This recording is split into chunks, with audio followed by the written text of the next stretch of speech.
সংসদ নির্বাচনের সঙ্গে একই দিনে গণভোট আয়োজন করা হয়েছে দেশে। গণভোটের প্রচারে নানা কাণ্ডকলাপ শুরু করেছে অন্তর্বর্তী সরকার। খোদ দেশের অস্থায়ী সরকারের প্রধান ডক্টর মোহাম্মদ ইউনুস গণভোটে অংশগ্রহণ করার কথা বলার পরিবর্তে গণভোটের হ্যাঁতে সিল দেওয়ার কথা বলেছেন। ১৯৭৭, ১৯৮৫, ১৯৯১ সালের পর দেশে চতুর্থবারের জন্য গণভোট। দেশের সাবেক রাষ্ট্রপতি জিয়াউর রহমান ও মোহাম্মদ এরশাদ নিজেদের শাসন ব্যবস্থার সপক্ষে জনমত যাচাই করতে গণভোটের আয়োজন করেছিলেন। তবে এবারের গণভোটের প্রেক্ষাপট সম্পূর্ণ আলাদা। ২০২৪-এর জুলাই মাসে গণ অভ্যুত্থান ও অগস্ট মাসে হাসিনার ক্ষমতাচ্যুত হওয়ার পর জুলাই সনদ গঠনের উদ্যোগ নেওয়া হয়। দেশের প্রশাসনিক ও সাংবিধানিক বেশ কিছু ক্ষেত্রে সংস্কারের কথা বলে জুলাই সনদকে সংবিধানে অন্তর্ভুক্ত করার উদ্দেশ্যেই গণভোট। গণভোটের হ্যাঁতে সিল পেতে মরিয়া হয়ে উঠেছে ইউনুস সরকার। সরকারি কর্মচারীদের গণভোটের প্রচারণার কাজে নামার নির্দেশ দেওয়া হয়েছে। পৌরসভার আইসিইউ অ্যাম্বুলেন্সে রোগী নেওয়ার পরিবর্তে ভোটের প্রচারণার কাজে ব্যবহার করা হয়েছে নাটোরে। জানা যায়, ভারত সরকার থেকে প্রাপ্ত অত্যাধুনিক এই অ্যাম্বুলেন্সটি ২০২২ সালে হাতে পায় নাটোর পৌরসভা। অ্যাম্বুলেন্সটি দক্ষ লোকবলের অভাবে পৌরসভার গ্যারেজেই পড়েছিল। গণভোটে হ্যাঁ এর পক্ষে তথ্যচিত্র তৈরি করেছে অন্তর্বর্তী সরকার।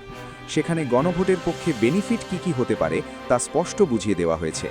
গণভোটের বিপক্ষে ভোট পড়লে জনবাসীর লোকসানটাই বা কোথায়, সেটাও বলা হয়েছে। দেশের মানুষকে গণভোটের মাধ্যমে নতুন বাংলাদেশ গড়ার স্বপ্ন দেখানো হয়েছে। এখন প্রশ্ন, গণভোটের পক্ষে সরকারের যে একপেশে মনোভাব তা কতটা সাংবিধানিক? বাংলাদেশ অন্তর্বর্তী সরকারের যে নিরপেক্ষ অবস্থানের দাবি করা হয় তার সঙ্গে গণভোটের একপাক্ষিক প্রচার কতটা সামঞ্জস্যপূর্ণ? প্রশ্ন উঠতেই সাফাই গেছে অন্তর্বর্তী সরকারের মাথা। সরকারের তরফে বলা হয়েছে, প্রধান উপদেষ্টা হিসেবে ডক্টর ইউনুস গত ১৮ মাসে রাজনৈতিক দল, নাগরিক সমাজ, পেশাজীবী ও তরুণদের সঙ্গে ব্যাপক পরামর্শের মাধ্যমে যে সংস্কার প্রস্তাব তৈরি করেছেন, বর্তমান সংস্কার প্যাকেজ তারই ফল।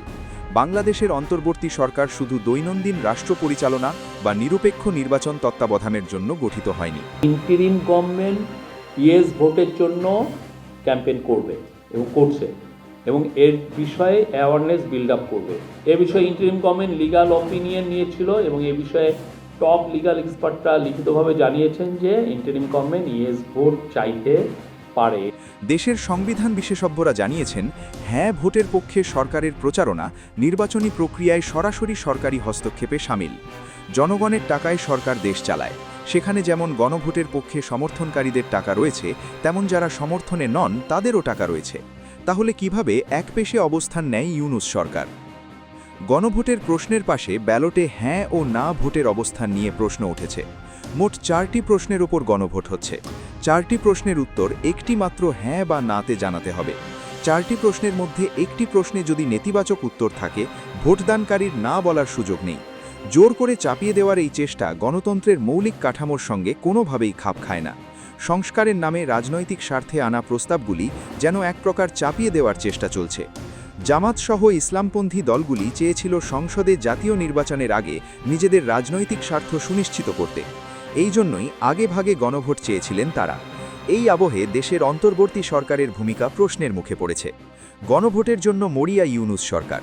গণভোটের পক্ষে একপেশে প্রচারে অনেকেই তাদের সঙ্গে জামাতের সুর মিল খুঁজে পাচ্ছে। তাই প্রশ্ন উঠছে, গণভোটে কোনো একটি নির্দিষ্ট রাজনৈতিক দলের হয়ে কি কথা বলছে অন্তর্বর্তী সরকার?